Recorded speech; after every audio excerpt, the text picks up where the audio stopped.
Hola, el vídeo de esta semana es el último que dedico íntegramente a presupuestos.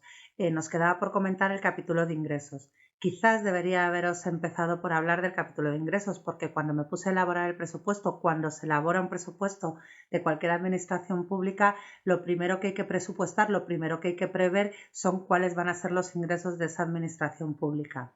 Y esto es así porque desde la Ley de Estabilidad Presupuestaria y Sostenibilidad Financiera, los presupuestos de cualquier administración pública tienen que ser equilibrados. Esto es, los ingresos tienen que ser superiores o iguales a los gastos. No puede haber déficit estructural. En cuanto a los ingresos, ya sabéis que nuestro presupuesto del 2022 crece casi un 11% respecto al último presupuesto aprobado, que es el del 2020, pero esto no quiere decir que los impuestos hayan subido un 11%, solamente lo han hecho los ingresos.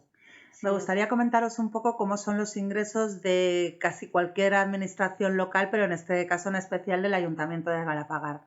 Tenemos un gran área de ingresos que son los impuestos directos, son los impuestos que vosotros más reconocéis como que cobramos los ayuntamientos, son el IBI, el impuesto de vehículos de tracción mecánica, el impuesto de actividades económicas, las plusvalías, el famoso impuesto sobre el incremento del valor de los terrenos de naturaleza urbana, también entran en esta categoría. Tenemos otro tipo de impuestos que son los impuestos indirectos, que en Galapagar está compuesto en su gran mayoría por el impuesto de construcciones, instalaciones y obras. Luego tenemos un tercer área de ingreso que son las tasas, precios públicos y otros ingresos. Este es el dinero que abonéis cuando vais a hacer uso de algún servicio público, que bien se lo puede abonar directamente al ayuntamiento o bien se puede abonar a una empresa concesionaria. En el primer caso, pues por ejemplo, cuando hacéis uso de las instalaciones deportivas, cuando estáis alquilando una pista, pues eso es una tasa, o también al cementerio municipal, por ejemplo, cuando se hace uso de los servicios funerarios, y en este caso no se abona directamente al ayuntamiento, sino a la empresa que tiene la concesión de la gestión del cementerio municipal. Hay otro cuarto área de ingresos que me gustaría explicaros con más detalle porque además tiene una doble vertiente. Son las transferencias corrientes. Por transferencias corrientes es todo el dinero que recibimos de otros organismos, administraciones, etcétera. Pero digo que tiene una doble vertiente porque puede ser como lo hace el Estado, digamos que cuando recauda el Estado, parte se sabe que va a ser para las entidades locales para su correcto desarrollo y su correcto funcionamiento. O bien puede ser vía convenio como la Comunidad de Madrid, que en este caso lo que pasa es que hay muchas competencias que son autonómicas que por facilidad, por agilidad, porque somos la administración más cercana, entonces la Comunidad de Madrid firma convenios con nosotros y dice, vale, esto lo tendría que estar gestionando yo, es competencia autonómica, pero tiene más sentido que lo gestiones tú. Y luego ya, bueno, pues están los ingresos patrimoniales. En Galapagar no hay realmente muchos ingresos patrimoniales. Esto es cuando enajenamos algún tipo de bien público.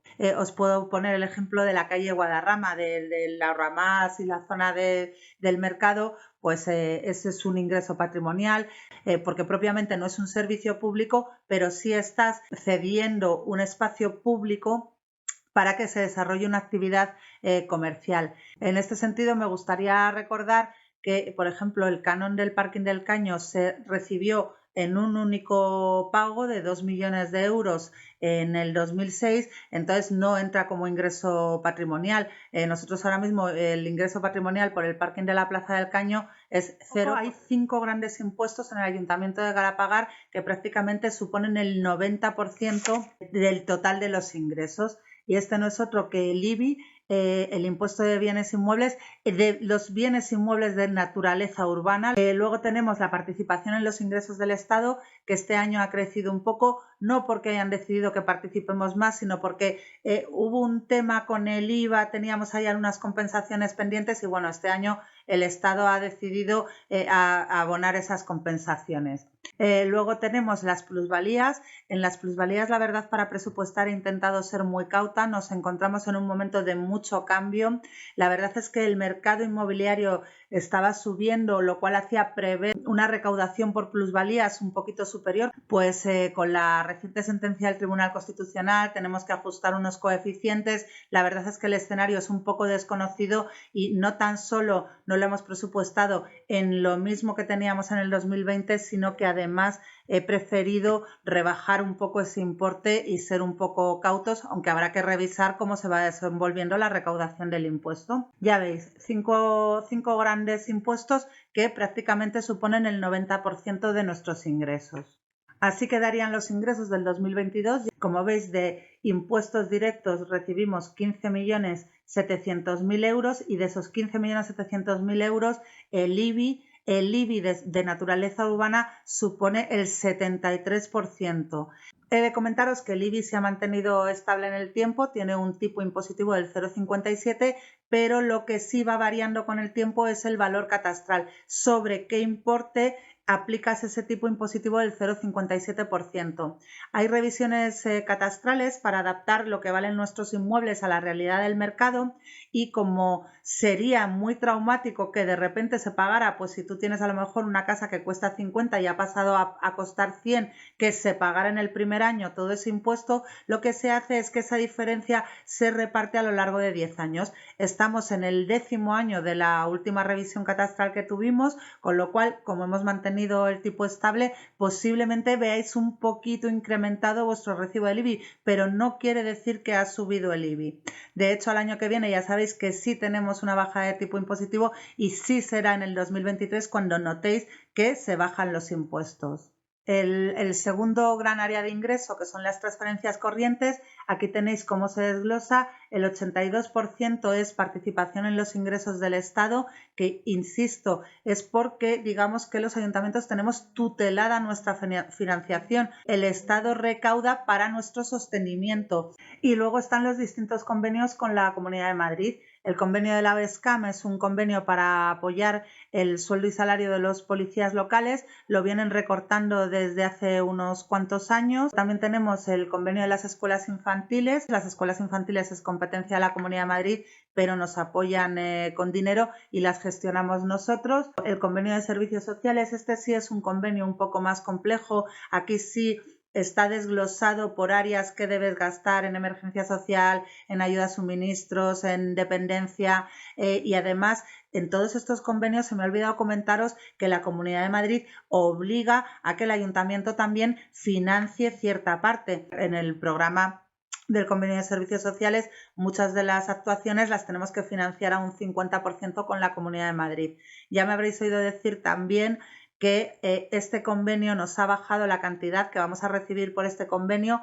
A finales de enero nos dijeron que vamos a recibir un 13% menos. Todavía estoy esperando alguna explicación porque se me escapa por qué recibimos menos dinero. Y luego está el convenio extraordinario del COVID, que es un convenio que se firmó para hacer frente a todos esos gastos extraordinarios que han surgido con la pandemia.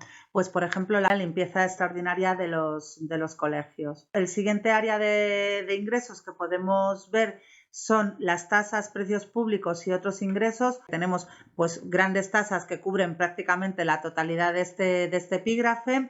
Veis aquí las contribuciones especiales para la ejecución de obras. Las contribuciones especiales para la ejecución de obras es la urbanización de la dehesa nueva, que sabéis que el ayuntamiento va a aportar el 30% y los vecinos tienen que aportar el 70%. Pues ese 70% son estas contribuciones especiales.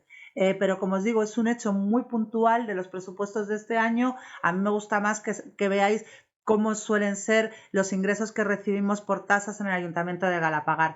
La venta de envases y embalajes, he de deciros que si bien es cierto que nosotros generamos residuos y tenemos que abonar por esa recogida de residuos, también es cierto que por tratamiento de residuos se está recibiendo una compensación y eso en forma de tasa, no lo pagáis vosotros, lo paga Ecoembes, hay un convenio firmado. Me gustaría explicaros un poco la compensación de Telefónica y la tasa de ocupación. Esto es que cuando las compañías utilizan nuestro subsuelo, suelo o sobresuelo, pues con sus postes, con sus canalizaciones, etcétera, nos están pagando al Ayuntamiento de Galapagar porque eso es dominio de todos nosotros, es dominio público. Se divide en dos, la compensación de Telefónica es exactamente lo mismo, pero en cuanto a los impuestos indirectos, ya os digo que casi todo es el ICIO, es un impuesto que está muy ligado a la actividad de la construcción y estamos viendo que en Galapagar, en general en toda España, pero en Galapagar también la actividad constructiva pues está creciendo.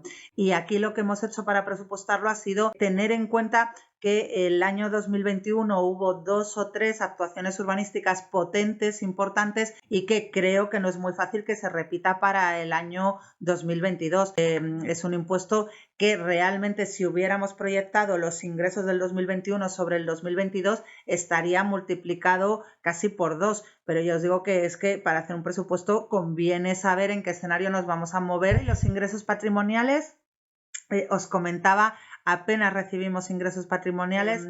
Os empecé hablando de el equilibrio presupuestario y la sostenibilidad financiera. Estas dos palabrejas que he empleado mucho, bueno, equilibrio presupuestario es tener las cuentas públicas equilibradas, que no se caiga en un déficit estructural, que si un año puntualmente tienes déficit porque has acometido alguna obra, hacer una planificación plurianual para ver que si un año has tenido un desarreglo, un desajuste entre ingresos y gastos, esto hay que corregirlo rápidamente y no se puede seguir trasladando en el tiempo año tras año e incrementando ese déficit. Eso es lo que significa estabilidad presupuestaria, pero a mí me gusta mucho más lo de la sostenibilidad financiera. Creo que el introducir el concepto de sostenibilidad financiera fue un gran acierto. Sostenibilidad financiera quiere decir que cualquier proyecto que acometas tienes que ser capaz de acometerlo y de que no te genere demasiados gastos a los que no vas a poder hacer frente en un futuro. Es no solamente decir, tengo dinero ahora para construir un pueblo de 100 habitantes, para construir un polideportivo con capacidad para 10.000 personas, si a lo mejor puedes construir en un momento dado ese polideportivo, pero luego no va a haber mantenimiento de ese polideportivo porque realmente es que ni siquiera va a haber uso de ese polideportivo, y mantener un polideportivo con capacidad para 10.000 personas no lo puedes hacer con los impuestos de un pueblo de 100 habitantes. En un momento dado puedes hacer alguna enajenación de terrenos municipales, alguna venta de terrenos municipales o haber tenido un ingreso extra, puedes haber construido, que es lo que ha pasado en España. Se construyeron espacios públicos que en ese momento se podían acometer, en ese momento se podía construir polideportivos, ciudades de la justicia, ciudades deportivas, o sea, grandes obras faraónicas, pero que luego con el tiempo no se ha sido capaz de mantenerse porque el mantenimiento de un edificio es costoso. A mí ya os digo que la introducción del concepto sostenibilidad financiera, sostenibilidad al fin y al cabo en las administraciones públicas, me parece que ha hecho que efectivamente las cuentas públicas, si bien veníamos de una época donde se disparó el déficit, creo que el camino es acertado, y lo que sí me gustaría es que estos requisitos que impone la ley, que se fuera menos laxo, porque bueno, pues como ahora ya no hay crisis, se están dejando un poco atrás, no se controlan tanto. No, los requisitos que hemos introducido después de la crisis con la ley de estabilidad presupuestaria y sostenibilidad financiera, yo creo que es muy importante que los sigamos a rajatabla para no meternos en la siguiente crisis. No hay que preocuparse cuando estás en la crisis, sino tienes que hacer todo lo posible para no llegar a la crisis. Espero haberos ayudado un poco más a comprender los presupuestos del Ayuntamiento de Galapagar, a comprender en qué invertimos, en qué gastamos vuestro dinero, y os seguiré contando. Quiero hablaros también de las otras áreas que también he estado haciendo cosillas, pues movilidad, contratación, economía, cuando no solamente tema de presupuestos, economía y hacienda, y nos vemos la semana que viene. Muchas gracias.